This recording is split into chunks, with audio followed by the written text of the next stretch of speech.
थाहा छ मलाई तिमीहरू हरायो भने त कसरी त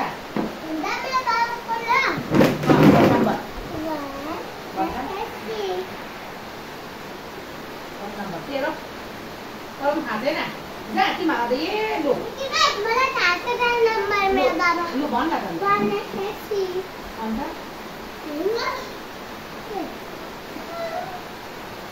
यति नै तेरो बाबा कहाँ गयो अहिले बाबा कहाँ गयो कुचुराना तेरो दिदीले तेरो दिदी कहाँ बस्छ होस्टेलमा तँ कुन क्लासमा पढ्छ एलकेजी कुन चाहिँ स्कुल पढ्छ कुन चाहिँ स्कुल पढ्छ भन् न नभन् नानी बोल्न नभन कुन चाहिँ स्कुल छोड्दैन बोल्न त्यस्तो नभन् कुन स्कुल पढ्छ क्लासमा पढ्छ भन् न एलकेजी कुन चाहिँ कुन चाहिँ स्कुल ब्याप्टिस्टमा 1 मा पढ्छ